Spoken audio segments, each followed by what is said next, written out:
Hello ನಮಸ್ತೆ. ಇವತ್ತು ನಾನು ನನ್ನ ಯೂಟ್ಯೂಬ್ ಚಾನಲಲ್ಲಿ ಒಂದು ವ್ಲಾಗನ್ನು ಶೇರ್ ಮಾಡ್ಕೊಳ್ತಾ ಇದ್ದೀನಿ. ಇದು ನನ್ನ ಫಸ್ಟ್ ವ್ಲಾಗ್ ಆಗಿರೋದ್ರಿಂದ ಶಾರ್ಟಾಗಿ ಒಂದು ವಿಡಿಯೋನ ಮಾಡಿಟ್ಕೊಂಡಿದ್ದೀನಿ. ನನ್ನ ಸಿಂಪಲ್ ಲೈಫು ಯಾವ ಥರ ಇರುತ್ತೆ ಅನ್ನೋದನ್ನು ಇವತ್ತು ನಾನು ನಿಮ್ಮ ಜೊತೆ ಶೇರ್ ಮಾಡ್ಕೊಳ್ತಾ ಇದ್ದೀನಿ.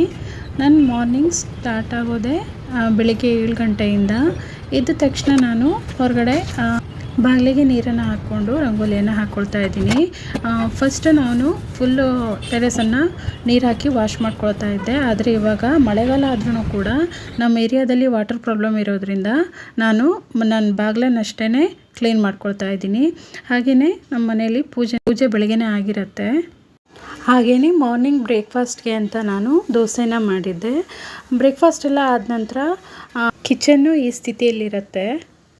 ಪಾತ್ರೆಗಳೆಲ್ಲ ಕಿಚನನ್ನು ಬಿಟ್ಟು ಹೊರಗಡೆ ಹೋಗೋದಕ್ಕೆ ರೆಡಿ ಆಗ್ತಾಯಿದ್ವು. ಅಷ್ಟೊತ್ತಿಗಾಗಲೇ ನಾನು ಇದನ್ನೆಲ್ಲ ಕ್ಲೀನ್ ಮಾಡೋಣ ಅಂತ ಟಾಸ್ಕ್ನ ಸ್ಟಾರ್ಟ್ ಮಾಡಿಕೊಂಡೆ. ಫೈನಲಿ ಇವಾಗ ಕಿಚನ್ನು ಕ್ಲೀನ್ ಆಯಿತು. ನೋಡಿ ಎಷ್ಟು ಪಳಪಳ ಅಂತ ಹೊಳಿತಾ ಇದೆ. ಕ್ಲೀನಾಗಿರೋ ಕಿಚನನ್ನು ನೋಡೋದಕ್ಕೆ ತುಂಬ ಖುಷಿಯಾಗತ್ತೆ. ಕಿಚನ್ ಕೆಲಸಗಳೆಲ್ಲ ಆಯಿತು. ಇವಾಗ ನನ್ನ ಮಗಳಿಗೆ ಸ್ನಾನ ಮಾಡಿಸೋಣ ಅಂತ ನೀರನ್ನು ಎತ್ತಿಟ್ಟು ಬಂದಿದ್ದೆ. ಆದರೆ ಅವಳು ಇವಾಗಲೇ ಬಾತ್ರೂಮ್ ಒಳಗಡೆ ಹೋಗಿ ಅದನ್ನು ಬಾತ್ ಟಬ್ ಮಾಡ್ಕೊಬಿಟ್ಟಿದ್ದಾಳೆ. ನೋಡಿ ಎಷ್ಟು ಚೆನ್ನಾಗಿ ನೀರಲ್ಲಿ ಆಟ ಆಡ್ತಾ ಇದ್ದಾಳೆ ಅಂತ. ಹೇಗೋ ಸ್ನಾನ ಮಾಡಿಸಿ ಆಚೆ ಕರ್ಕೊಂಡು ಬಂದೆ. ಹಾಗೆಯೇ ನಂದು ಕೂಡ ಸ್ನಾನ ಆಯಿತು. ಮನೇಲಿದ್ದಾಗ ಯಾವುದೇ ರೀತಿಯಂಥ ಮೇಕಪ್ ಪ್ರಾಡಕ್ಟ್ಸನ್ನು ನಾನು ಜಾಸ್ತಿ ಯೂಸ್ ಮಾಡಲ್ಲ. ನಿವಿಯಾ ಸಾಫ್ಟ್ ಮಾಯ್ಶ್ಚರೈಸರ್ ಅಷ್ಟೇ ಯೂಸ್ ಮಾಡೋದು. ಅದನ್ನೇ ಫೇಸ್ಗೆ ಅಪ್ಲೈ ಮಾಡ್ಕೊಳ್ತಾ ಇದ್ದೀನಿ. ನನ್ನ ಸ್ಕಿನ್ ತುಂಬ ಸೆನ್ಸಿಟಿವ್ ಆಗಿರೋದ್ರಿಂದ ಬೇರೆ ಯಾವುದೇ ಕ್ರೀಮನ್ನು ಯೂಸ್ ಮಾಡಿದರೂ ಕೂಡ ಪಿಂಪಲ್ಸ್ ಸ್ಟಾರ್ಟ್ ಆಗಿಬಿಡುತ್ತೆ. ಅದರಿಂದ ನಾನು ನಿವಿಯಾ ಸಾಫ್ಟ್ ಮಾಯ್ಶ್ಚರೈಸರ್ ಒಂದನ್ನೇ ಯೂಸ್ ಮಾಡೋದು. ಹಾಗೆಯೇ ಲೈಟಾಗಿ ಒಂದು ವೈಟ್ ಟೋನ್ ಪೌಡರನ್ನು ಹಚ್ಕೊಳ್ತಾ ಇದ್ದೀನಿ. ಹಾಗೆಯೇ ಜಸ್ಟ್ ಒಂದು ಕಾಜಲನ್ನು ಅಪ್ಲೈ ಮಾಡ್ತಾ ಇದ್ದೀನಿ.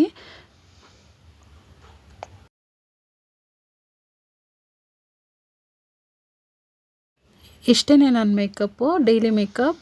ಹಾಗೆಯೇ ಮನೆಯಲ್ಲೇ ಇರೋದ್ರಿಂದ ಸಿಂಪಲ್ಲಾಗಿ ಒಂದು ತಲೆಯನ್ನು ಬಾಚ್ಕೊಳ್ತಾ ಇದ್ದೀನಿ.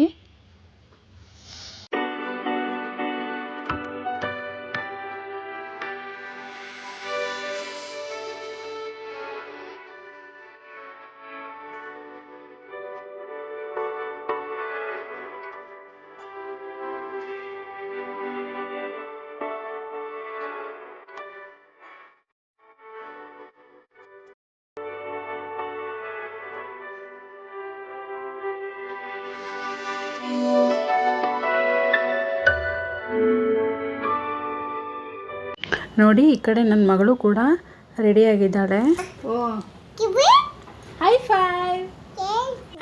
ನನ್ನ ಮಗಳಿಗೆ ಇವಾಗ 2 ವರ್ಷ ಕಂಪ್ಲೀಟ್ ಆಯಿತು. ಅವಳ ಹೆಸರು ಗ್ರೀಷ್ಮಾ ಅಂತ. ತುಂಬಾ ಮಾತಾಡ್ತಾಳೆ. ಹಾಗೆಯೇ ಮಳೆ ಕೂಡ ತುಂಬ ಜೋರಾಗಿ ಸ್ಟಾರ್ಟ್ ಆಗಿಬಿಟ್ಟಿತ್ತು. ಈ ವರ್ಷ ಮಳೆ ಚೆನ್ನಾಗಿ ಆಗ್ತಾಯಿದೆ ಅಂತ ಖುಷಿ ಒಂದು ಕಡೆ ಆದರೆ, ನನ್ನ ಮಗ ಸ್ಕೂಲ್ಗೆ ಹೋಗಿದ್ದ. ಅವನನ್ನು ಈ ಮಳೇಲಿ ಹೇಗೆ ಕರ್ಕೊಬರೋದು ಅನ್ನೋ ಚಿಂತೆ ಒಂದು ಕಡೆ ಆಗಿತ್ತು.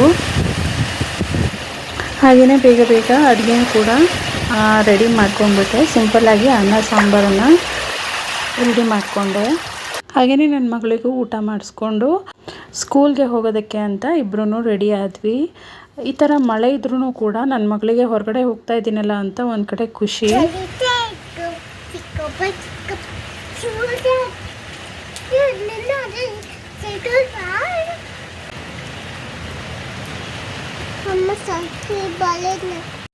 ಕೊನೆಗೂ ನನ್ನ ಮಗನ ಸ್ಕೂಲಿಂದ ಕರ್ಕೊಂಡು ಬಂದ್ವಿ.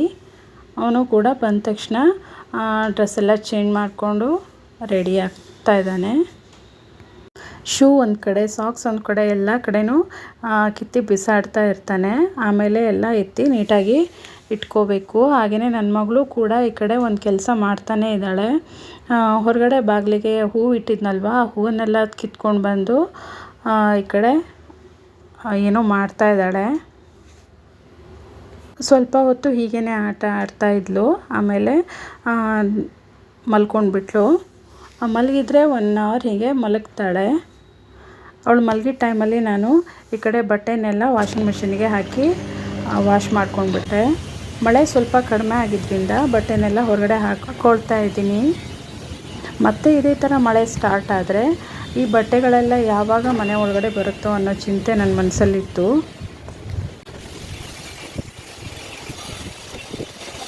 ಈಗ ನನ್ನ ಮಗನಿಗೆ ಹೋಮ್ವರ್ಕ್ ಮಾಡಿಸೋ ಟೈಮ್.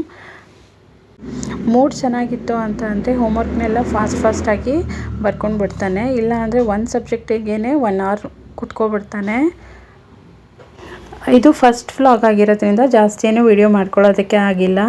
ಹಾಗೆಯೇ ಎಷ್ಟು ವಿಡಿಯೋ ಮಾಡ್ಕೋಬೇಕು ಅನ್ನೋದು ಕೂಡ ನನಗೆ ಗೊತ್ತಾಗ್ತಾ ಇಲ್ಲ. ಮಗನ ಹೋಮ್ವರ್ಕ್ ಆದ ತಕ್ಷಣ ಅವರಿಗೆ ಒಂದು ಸ್ನ್ಯಾಕ್ಸನ್ನು ಮಾಡಿಕೊಟ್ಟೆ. ಇವತ್ತಿನ ವಿಡಿಯೋ ಇಷ್ಟೇ. ಈ ವಿಡಿಯೋ ನಿಮಗೆ ಇಷ್ಟ ಆದರೆ ಪ್ಲೀಸ್ ಲೈಕ್ ಮಾಡಿ, ಶೇರ್ ಮಾಡಿ, ಚಾನಲ್ನ ಸಬ್ಸ್ಕ್ರೈಬ್ ಮಾಡಿಕೊಂಡು ಸಪೋರ್ಟ್ ಮಾಡಿ. Thank you for watching.